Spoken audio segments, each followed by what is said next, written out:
الحمد للہ رب العالمین والصلاة والسلام علی سید الانبیاء والمرسلین اما بعد فاعوذ باللہ من الشیطان الرجیم بسم اللہ الرحمن الرحیم۔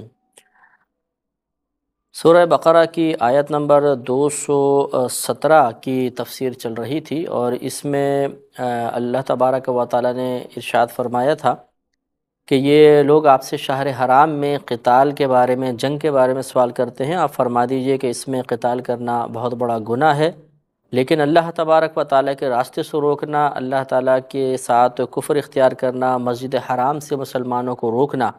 اور مکے سے اس کے اہل کو باہر نکالنا، یہ اللہ تعالیٰ کے نزدیک اس قتال سے بھی بڑا گناہ ہے۔ اور فساد کا جو فتنہ ہے یہ قتل سے بھی زیادہ بڑا ہے۔ تو یہاں پر پچھلے پروگرام میں اس پہ گفتگو ہو چکی ہے کہ 4 مہینے ایسے تھے جن میں قتال ممنوع تھا۔ اس میں ایک اضافی بات بس یہ ہے کہ کیا ابھی بھی ان میں جنگ کرنا ممنوع ہے یا نہیں۔ تو محققین علماء کے نزدیک ان میں اب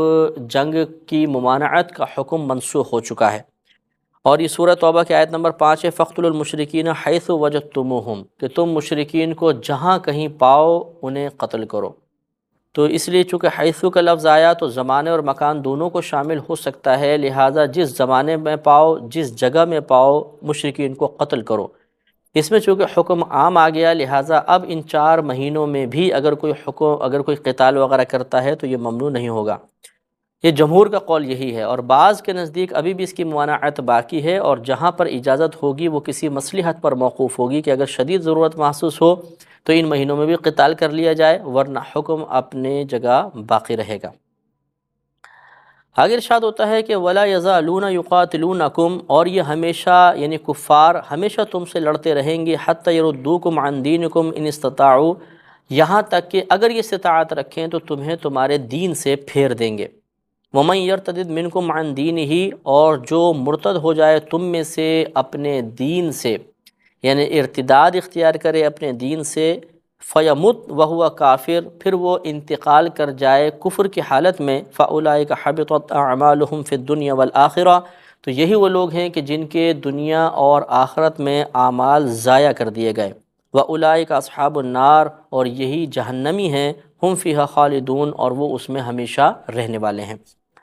تو یہاں پر ایک بات تو اللہ تبارک و تعالیٰ نے یہ غیبی خبر دے دی کہ کفار کبھی بھی حقیقتاً مسلمانوں کے دوست نہیں ہو سکتے، ان کے دل میں موجود بغض، عناد اور کینہ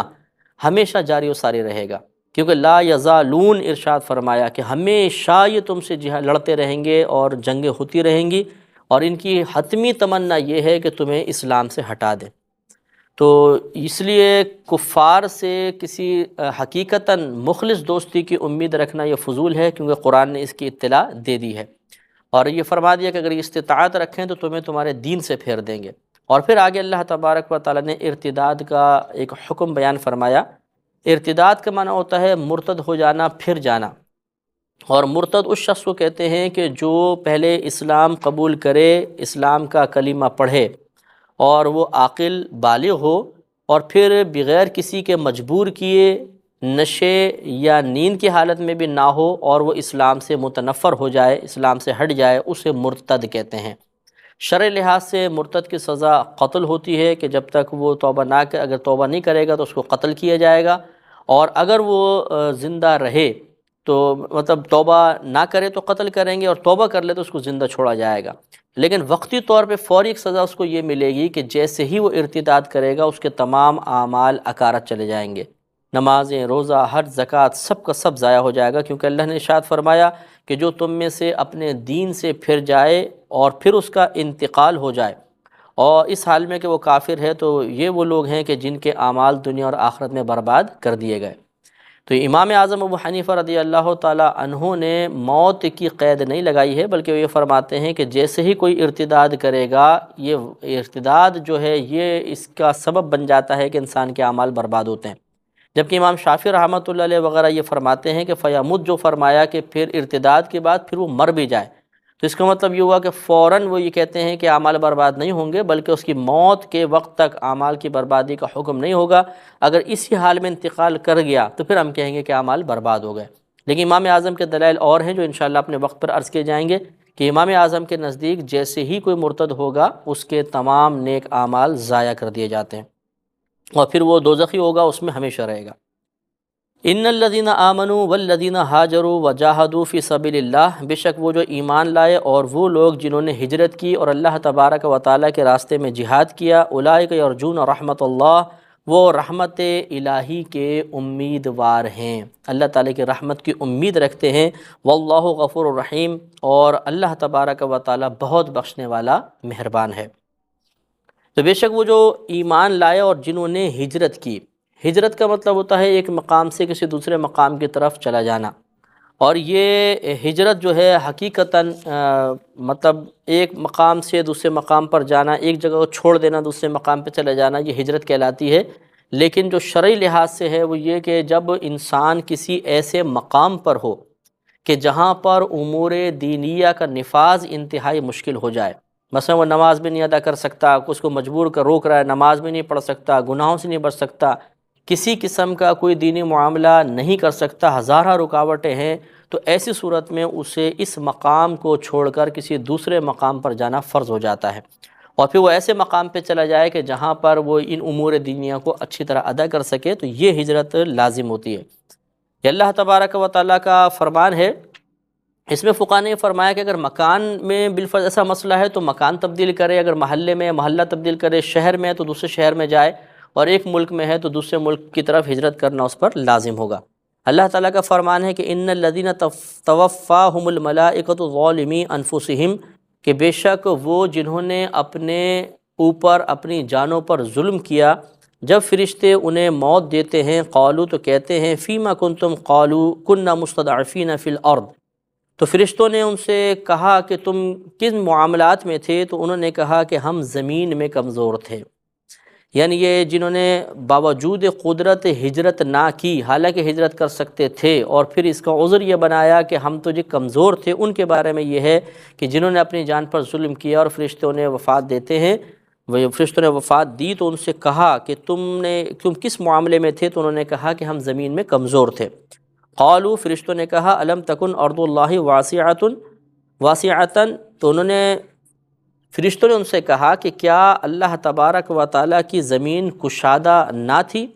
فتہاجروا فیہا، تو تم اس میں ہجرت کرتے، فاولئک مأواہم جہنم وساءت مصیرا، تو ان کا ٹھکانہ جہنم ہے اور یہ برا ٹھکانہ ہے۔ سورہ نساء ہے، آیت نمبر 97 ہے۔ تو اس سے معلوم ہوا کہ جب انسان امور دینیہ کے نفاذ پر قادر نہ رہے تو اسے اس مقام سے ہجرت کرنا واجب ہوتا ہے، ورنہ اللہ تبارک و تعالی ناراض ہو کے اسے جہنم میں ڈال سکتا ہے۔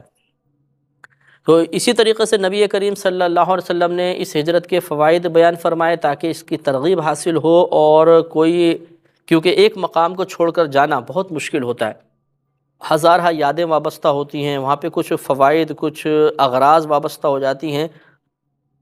جن تمام سے منہ موڑنا بڑا مشکل ہوتا ہے، اس لیے اس عمل کا ثواب بہت زیادہ ہے۔ چنانچہ نبی کریم صلی اللہ علیہ وسلم نے ترغیب دیتے ہوئے ارشاد فرمایا کہ جو شخص دین کی خاطر ایک جگہ سے کسی دوسری جگہ جائے، چاہے وہ ایک بالش زمین ہی کیوں نہ ہو، یعنی وہ دوسرے مقام پہ پہنچے تو اس کے لیے جنت لازم ہو جاتی ہے، اور وہ جنت میں اپنے جد امجد حضرت ابراہیم علیہ السلام اور اپنے نبی صلی اللہ علیہ وسلم کا پڑوسی ہوگا۔ اس میں نبی کریم صلی اللہ علیہ وسلم نے ہجرت کے فائدے بیان فرمائے، لہٰذا اس سے معلوم ہوا کہ اگر کوئی شخص اپنی خواہشات نفسانی کو قربان کر کے اور اپنے دل پر جبر کر کے نفس پر گراں گزرنے والی اس آزمائش پر پورا اترتے ہوئے ہجرت کرے گا تو اللہ تعالیٰ اسے جنت میں اپنے نبی کا پڑوس عطا فرمائے گا۔ ہاں لیکن اگر کوئی واقعی حقیقتاً مجبور ہے، ایک تو جو ہم نے اوپر آیت بیان فرمائی سورہ نساء کی، اس میں ایک ہوتی ہے مجبوری اپنے اوپر مسلط کرنا اور اپنے آپ کو مجبور ظاہر کرنا، اور ایک ہے کہ حقیقتاً انسان مجبور ہو، مثلا بچے ہیں، عورت ہیں، کوئی بوڑھے وغیرہ ہیں یا بیمار ہے، تو یہ مجبور ہوتے ہیں اور ان کا اللہ تعالیٰ نے استثناء فرمایا ہے۔ لہذا سورہ نساء آیت نمبر 98 میں ارشاد فرمایا کہ الا المستضعفین من الرجال والنساء والولدان لا یستطیعون حیلۃ ولا یہتدون سبیلا، مگر وہ جو کمزور ہوں مردوں میں سے، عورتوں میں سے، بچوں میں سے، جو کسی تدبیر کی استطاعت نہیں رکھتے اور نہ کسی راستے کی ہدایت پاتے ہیں، فَأُولَئِكَ عَسَى اللَّهُ أَن يَعْفُوَ عَنْهُمْ، تو قریب ہے کہ اللہ تبارک و تعالیٰ ان سے درگزر فرما دے، وَكَانَ اللَّهُ عَفُوًّا غَفُورًا، اور اللہ تبارک و تعالیٰ بخشنے والا مہربان ہے، درگزر کرنے والا ہے، بخشنے والا ہے۔ تو لہٰذا ہمیں بھی کوشش یہ کرنی چاہیے کہ ہر شخص کو غور کرنا چاہیے، اگر کسی مقام پر وہ رہتے ہوئے محسوس کرتا ہے کہ مسلسل گناہوں کا ارتکاب کرنا پڑ رہا ہے، یا کسی مقام پر وہ نیک اعمال صحیح طریقے سے استقامت پذیر ہو کر ادا نہیں کر سکتا، تو اسے اس مقام سے ہٹنا ضروری ہوگا۔ تو اس لیے یہ غور کرنا ہوگا، اگر کسی ادارے میں کوئی ورک کرتا ہے بالفرض اور وہاں پہ اسے حرام کام کرنا پڑتا ہے مسلسل، اور کسی دوسرے مقام پر وہ جا کر کما سکتا ہے، تو اس کو اس مقام کو چھوڑنا ہوگا۔ اگر یہاں سے وہ نہیں جائے گا تو قابل گرفت ہوگا۔ اسی طرح ہر شخص کو اپنے اپنے افعال و اعمال پر غور کر کے اور اندازہ کرنا چاہیے، خیال کرنا چاہیے کہ وہ ہجرت اس پہ لازم ہوئی ہے یا نہیں ہوئی۔ آگے ارشاد فرمایا کہ یسألونک عن الخمر والمیسر، اور یہ آپ سے شراب اور جوئے کے بارے میں سوال کرتے ہیں، یعنی یہ پوچھتے ہیں کہ اس کا حکم شرعی لحاظ سے کیا ہے۔ قل فیہما اثم کبیر ومنافع للناس، آپ فرما دیجئے کہ اس میں بڑا گناہ ہے اور لوگوں کے لیے کچھ منافع بھی ہیں۔ گناہ تو یہ ہے کہ اللہ تعالیٰ اور اس کے رسول صلی اللہ علیہ وسلم نے ان سے منع فرمایا ہے، اور منافع اس طریقے سے ہیں کہ شراب بیچیں گے تو نفع حاصل ہوگا، اس طرح جوا کھیلنے والا کبھی جوئے میں جیتتا ہے تو اسے وقتی طور پہ نفع حاصل ہو جاتا ہے۔ لیکن ارشاد فرمایا وَإِثْمُهُمَا أَكْبَرُ مِن نَفْعِهِمَا، اور ان دونوں کا گناہ ان کے نفع سے زیادہ بڑا ہے۔ یہ شراب اور جوئے کی ممانعت سے پہلے ایک آیت ہے کہ اس میں شراب اور جوئے کی مذمت بیان کی گئی اور اس کی کراہت کو ذکر کیا گیا کہ ان میں بظاہر تھوڑے بہت فائدے بھی نظر آتے ہیں، لیکن ان کے جو نقصانات ہیں وہ ان کے فوائد سے بہت بڑھ کر ہیں، کیونکہ شراب کا بکثرت استعمال آہستہ آہستہ انسان کے تمام اعضاء کو خراب کر دیتا ہے، اس کی وجہ سے بد اخلاقی جنم لیتی ہے، اور حالت نشہ میں انسان بہت سے خلاف مروت کام کرنے پر مجبور ہو جاتا ہے۔ اسی طرح جوئے کی لعنت میں جو گرفتار ہو گیا تو وہ آہستہ آہستہ دلدل میں دھنستے ہی چلا جاتا ہے، اور پھر یہ عادت نکلتی نہیں ہے، اور یہاں تک مشاہدہ کیا گیا ہے کہ بعض اوقات اپنے بیوی بچوں کو، اپنے کاروبار کو، اپنے تمام مکانات وغیرہ کو بھی انسان داؤ پر لگا دیتا ہے۔ لہٰذا ان دو امور سے بچنے کا حکم ارشاد فرمایا گیا۔ جوئے کی آسان سی تعریف ذہن میں رکھ لیجئے کہ دو جانب سے انسان پیسہ لگائے،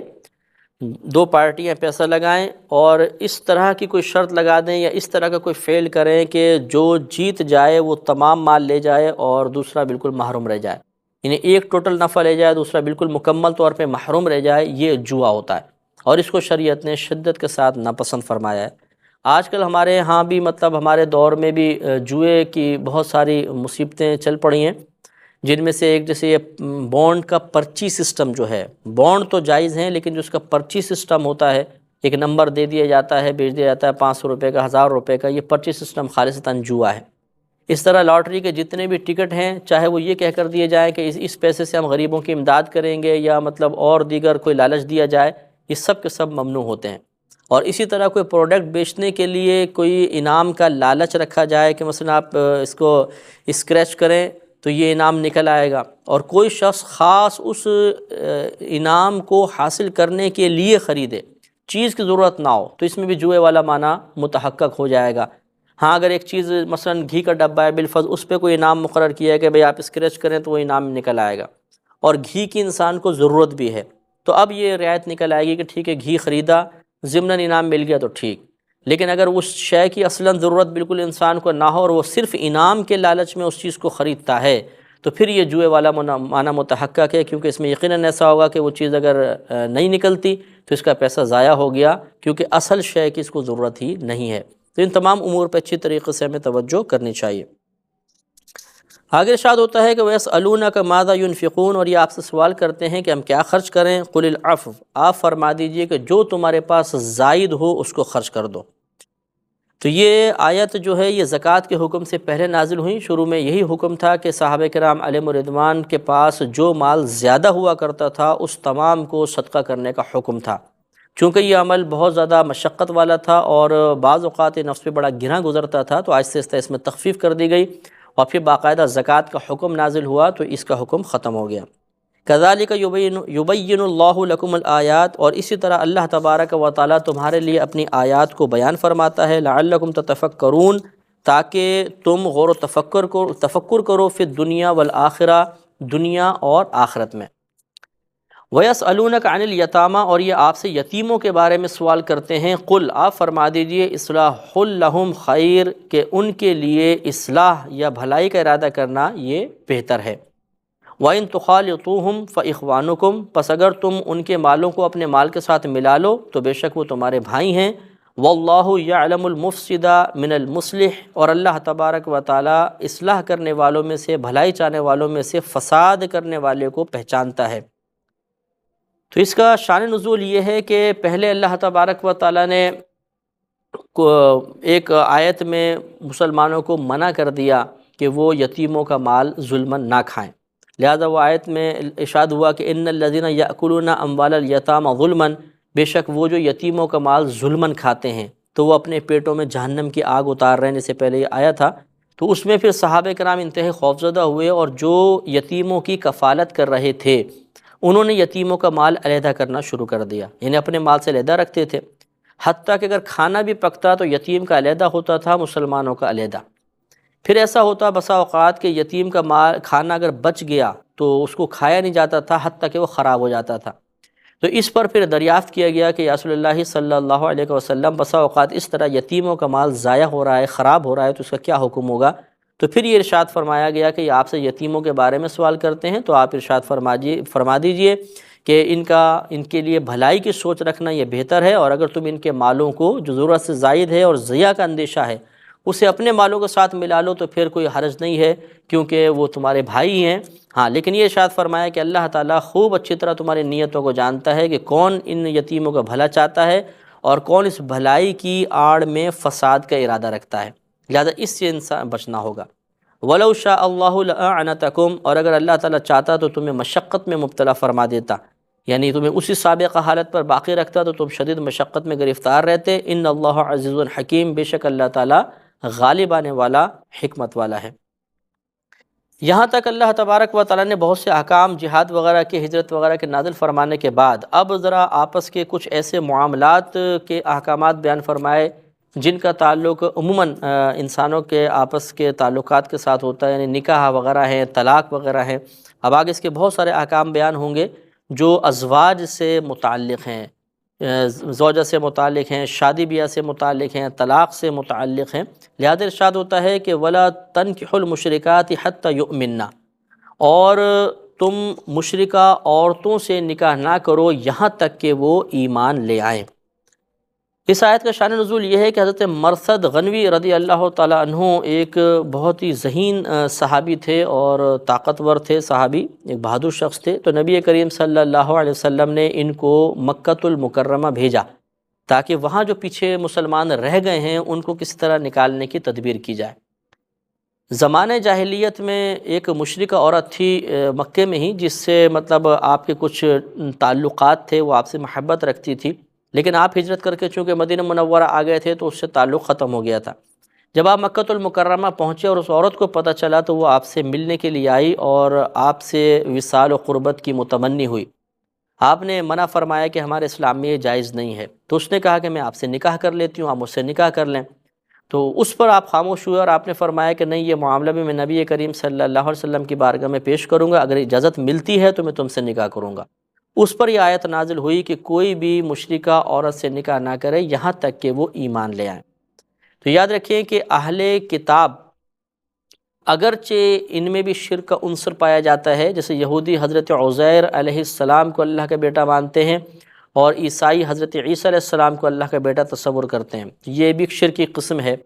لیکن شرعاً لفظ مشرک کا اطلاق اہل کتاب پر نہیں ہوتا، کیونکہ جیسے آگے آیات آئیں گی کہ جب بھی اللہ تعالیٰ نے اہل کتاب اور مشرکین کا تذکرہ فرمایا تو علیحدہ علیحدہ اہل کتاب کو علیحدہ رکھا، مشرکین کو علیحدہ رکھا۔ اگر یہ بھی مشرکین کے زمرے میں ہوتے، ضمن میں ہوتے، تو ان پر بھی مشرکین کا اطلاق ہوتا، علیحدہ اہل کتاب کا ذکر نہ کیا جاتا۔ لہذا محققین علماء کے نزدیک اہل کتاب شرک کا ارتکاب ضرور کرتے ہیں، لیکن شرعاً انہیں مشرک نہیں کہا جائے گا۔ تو لہٰذا یہاں پر اہل کتاب کا ذکر نہیں ہے، بلکہ مشرکہ عورت ہیں کہ جو اہل کتاب سے ہٹ کر اللہ تبارک و تعالیٰ کے ساتھ کسی قسم کے شرک میں مبتلا ہوں، ان عورتوں کے ساتھ مسلمان مردوں کا نکاح نہیں ہو سکتا۔ اللہ تعالیٰ ہمیں ان تمام باتوں کو ذہن میں محفوظ رکھنے اور قرآن سے مکمل طور پر فیضیاب ہونے کی توفیق عطا فرمائے۔ وآخر دعوانا